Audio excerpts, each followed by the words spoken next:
Just last week, I detailed a video talking about exactly why Luke and Leia are about to be recast or Disney's looking to seemingly recast them. As I said, I'm kind of indifferent on the way. One way I really don't like the fact that Carrie Fisher is still being shown as a CGI version of her old self. I mean, the only reason why I feel like it is weird is because she is deceased. And my own morals are just kind of talking against me right now, saying, hey, look, we shouldn't be doing that. I think this is just a bit weird overall. It is a bit different from Mark Hamill because he is still alive and he can still pretty much defend himself or give his own thoughts and opinions towards us. But at the end of the day, Carrie Fisher, she is deceased, so I just feel as though it's a bit weird. In the comments, it was mainly divided. I did see a lot of people who did agree with me, saying that it was weird that we do have a CGI version of Carrie Fisher still walking around. And also they agreed with me with the pure fact that we should just go to a new age of Star Wars overall. So that way you completely avoid any recasting or anything going along with those lines. And we did have people who adamantly disagreed with the pure fact that of any form of recasting. They didn't like any form of recasting, any thought of it. They didn't want to entertain it whatsoever. And I completely get that. I fully 100% understand why people are completely against it as well. But as somebody who is a director or somebody who has worked on projects before, where we have to cast people and we also have to do recasts and things like that for future projects. And I truly believe that a recasting can be great if it is handled correctly. I'm going to give you two examples of one from the past and one that is right now happening as we speak. In one example of a recasting that worked out well for the future of a whole franchise and also was just due to the pure fact of somebody passing away, unfortunately. And that was actually the unfortunate passing of Richard Harris.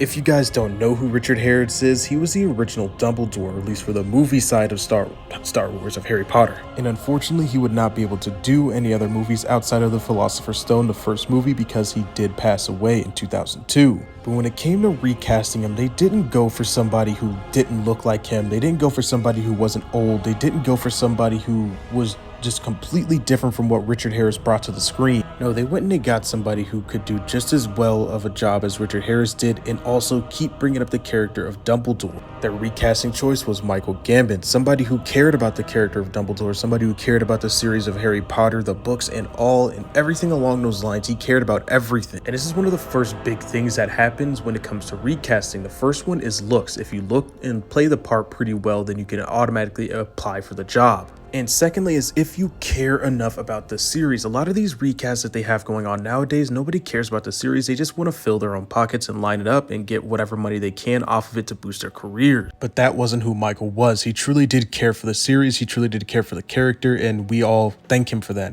We all thanked him for that, as you know, he has passed. And back in 2023, I think he did pass, so rest in peace to him as well. Another recasting that is going on right now as we speak, and one that we're going to see and experience in a couple months, is the new Superman recasting. And the lengths that David Cornsweet has gone to take over as the new Superman. I really want to break it down in this video, but I do want to keep this video short and sweet. So for the pure fact, I will just try to talk about it for the most part. But what David has been doing for Superman in these trailers is absolutely amazing. As somebody who is a big fan of Superman, there's a lot of subtle cues that he puts into his acting that really solidifies him as Superman and really shows that he's a super fan of Superman. And that's what we really need in a recasting. There's a lot that he took from Christopher Reeve as well, and that's where I think the direction that Superman is heading, in more of a Christopher Reeve Superman direction, which a lot of Cavill fans will hate it, but for the pure fact, I do think Henry Cavill was a great Superman. I think he played the role perfectly, but at the same time, it really wasn't true to what the comic book Superman really was. But one thing that's really cool that David Cornsweet is doing is he is taking a lot from Christopher Reeve, and he's also taking a lot from Henry Cavill. But this is what you ultimately want to see in a recasting. You don't want to see some bullcrap thrown onto the screen and just said, hey, look, here's your Luke recast and here's your Leia recast. We want to see somebody who actually wants to embody the role, does their homework about the character, whether that be from iterations from comics, from TV shows, etc., from a past live action acting before, and really does take their roles seriously and really does understand the character that they're going to be portraying on screen. But with all that being said, I don't think a recasting for Luke and Leia would actually necessarily be a bad thing if Disney and Star Wars does follow these steps. They need actors and actresses who actually do care about the character, who actually do care about Star Wars and care about what they're portraying on screen. So there really is no excuse to not follow these steps and try to follow or at least get a guideline for a good character and get a good recast going for Luke and Leia, especially since these two are super iconic and they're super well loved and they're super needed in franchises. Honestly, there really can't be any excuses when it comes into this. There has to be absolutely perfect. Even if the movie itself that they're recasted in is bad, then the characters themselves need to be good and the actors themselves need to be great.